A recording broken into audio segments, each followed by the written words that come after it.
Bismillahirrahmanirrahim. Assalamualaikum warahmatullahi wabarakatuh. Selamat siang. Terima kasih atas kesempatan yang diberikan kepada saya untuk membahas topik semakin penting ini di akhir-akhir ini, yaitu presentasi saya yang berjudul penyakit jantung di usia muda.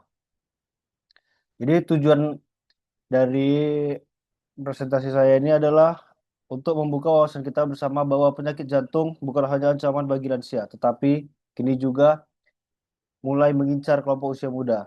Kita akan membahas penyebab, gejala, risiko, dan cara mencegahnya. Jadi untuk yang pertama itu, apa itu penyakit jantung? Jadi penyakit jantung ini adalah segala kondisi yang mempengaruhi fungsi dan struktur pada jantung.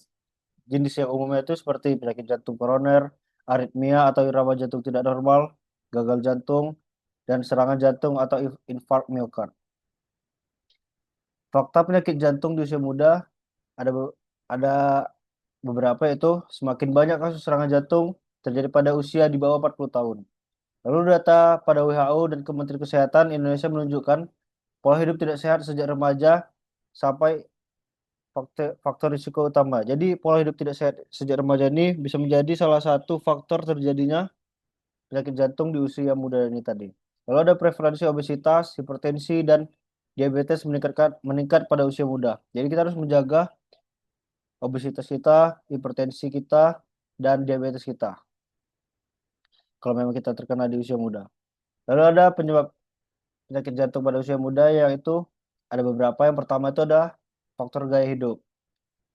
Seperti kita ketahui pada usia muda ini banyak orang-orang yang merokok, termasuk nge-vape ataupun itu IQOS, lalu bisa juga kurang aktivitas fisik atau olahraga yang banyak menjalankan aktivitas di rumah.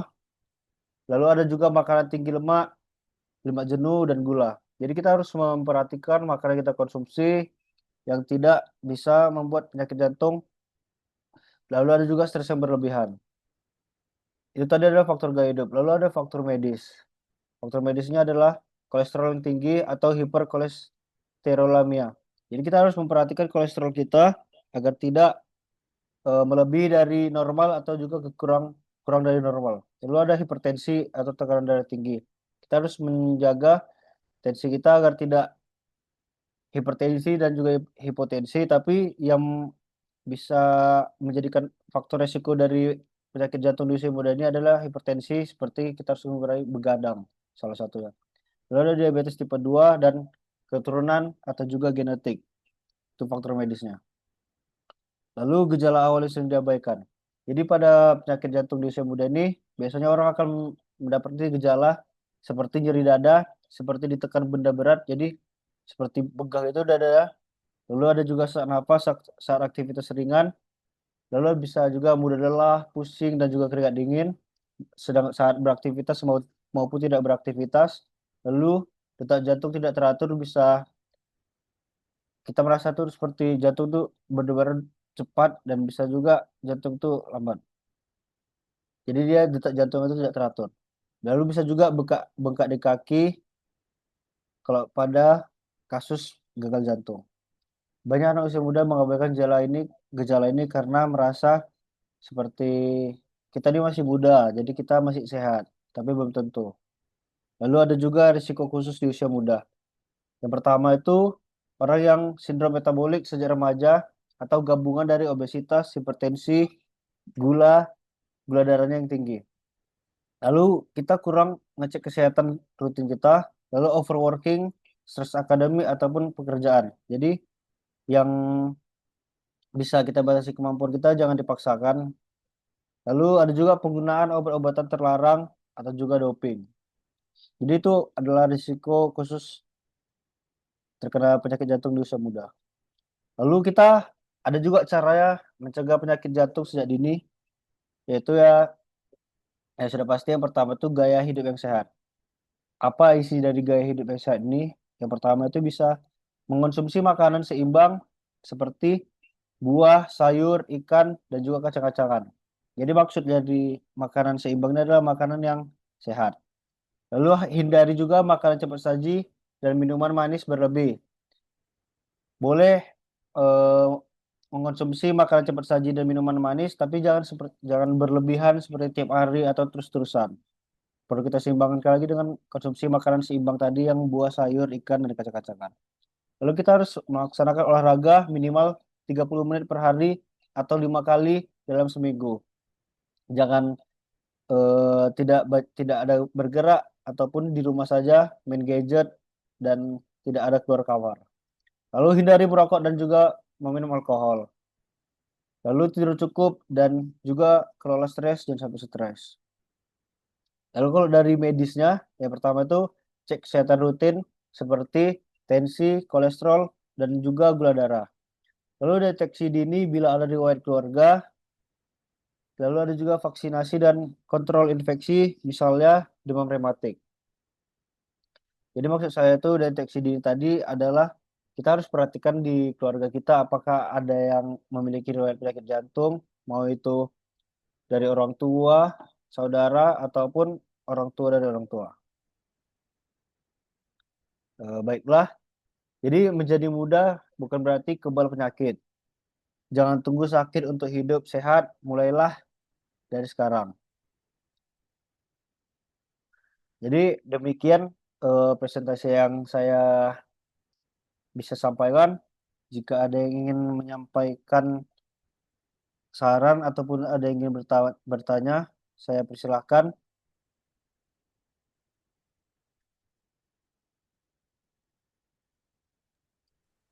Izin bertanya, izin bertanya. Nama saya Egi. Izin bertanya. Ya, silakan. Apakah bergadang termasuk faktor risiko yang paling sering terjadi pada pasien gangguan jantung ini? Atau ada faktor risiko yang beneran ada lebih parah daripada begadang ini? Misalnya kita nggak ada penyakit jantung, tapi kita sering begadang. Apakah waktu tua kita bakal dapat faktor risiko dari efek dari begadang yang kita lakukan waktu muda ini? Terima kasih. Oke, terima kasih kepada Egi untuk pertanyaannya. Jadi pertanyaan itu mengapa begadang bisa menyebabkan penyakit jantung? Jadi yang pertama itu begadang itu sudah pasti itu hal yang tidak disarankan karena dia itu yang pertama bisa mengganggu ritme sikardia atau jam biologis pada tubuh. Tubuh manusia dirancang untuk tidur di malam hari. Saat ritme sirkadia terganggu, jadi fungsi organ termasuk jantung tidak optimal dan produksi hormon penting seperti melatonin dan kortisol menjadi tidak seimbang yang memicu stres metabolik. Jadi itu yang pertama, dia mengganggu ritme sikardia kita. Lalu yang kedua ada meningkatkan tekanan darah seperti yang saya bilang tadi. Jadi kurang tidur membuat sistem saraf simpatik yang aktif saat stres terus bekerja. Jadi saraf simpatik ini adalah dia saraf yang aktif saat stres. Lalu ini menyebabkan tekanan darah meningkat terutama pada malam dan pagi hari. Lalu hipertensi adalah salah satu faktor risiko utama dari penyakit jantung. Jadi hipertensi ini bisa karena genetik juga seperti yang ditanya oleh Egi. Lalu ada juga begadang tuh bisa mengganggu metabolisme gula dan lemak, yaitu begadang menurunkan sensitivitas insulin sampai risiko diabetes tipe 2-nya meningkat. Lalu kadar kolesterol jahat atau LDL bisa naik, sedangkan yang kolesterol baik atau HDL bisa menurun. Lalu kombinasi ini mempercepat pembentukan plak di pembuluh darah jantung atau aterosklerosis. Lalu ada bisa meningkatkan risiko obesitas seperti yang saya bilang tadi, karena obesitas bisa salah satu eh, faktor risiko dari penyakit jantung di usia muda ini. Jadi orang yang sering begadang itu cenderung ngemil tengah malam atau tinggi kalori, gula, dan lemak. Itu yang dimakannya. Lalu bisa juga kurang olahraga karena tubuh lelah di keesokan harinya. Jadi obesitas dapat memperberat kerja jantung dan meningkatkan tekanan darah. Lalu menurunkan kualitas istirahat jantung. Saat tidur, jantung seharusnya bekerja lebih lambat atau fase pemulihan di keseharian kita itu. Jadi tanpa tidur yang cukup, jantung tidak mendapat waktu istirahat yang optimal sehingga jangka panjang bisa melemahkan otot jantung.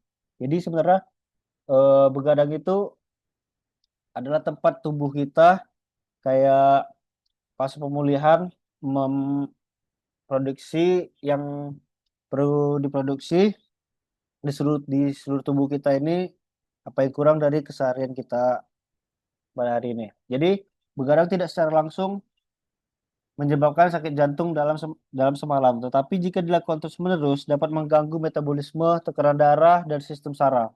Semua itu adalah faktor risiko dari penyakit jantung tadi. Jadi begitu saja pertanyaan dari Egi yang bisa saya jawab. Terima kasih. Oke, eh, jadi baiklah demikian presentasi yang bisa saya sampaikan untuk penyakit jantung di usia muda ini. Jadi kita harus mengetahui dan menyadari bahwa di usia muda itu bukan berarti kita terus-terusan sehat, tubuh kita tuh kebal, nggak juga. Jadi bisa juga di usia muda itu terkena penyakit jantung. Dan selain jantung juga bisa penyakit-penyakit berat di usia muda ini seperti stroke. Ada juga orang di umur 21, 22 sudah stroke. Jadi kita di usia muda ini harus lebih memahami dan mengetahui lah kalau bisa faktor-faktor risiko yang bisa menyebabkan penyakit berat, salah satunya seperti penyakit jantung ini. Jadi kita harus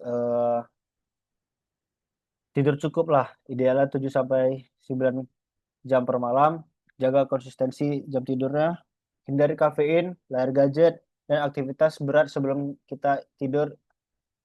Jika harus begadang, misalkan karena tugas, tidak apa-apa. Pasti istirahat cukup di hari berikutnya.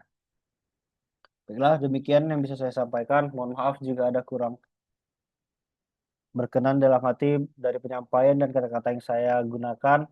Kepada Allah saya mohon ampun. Assalamualaikum warahmatullahi wabarakatuh. Waalaikumsalam.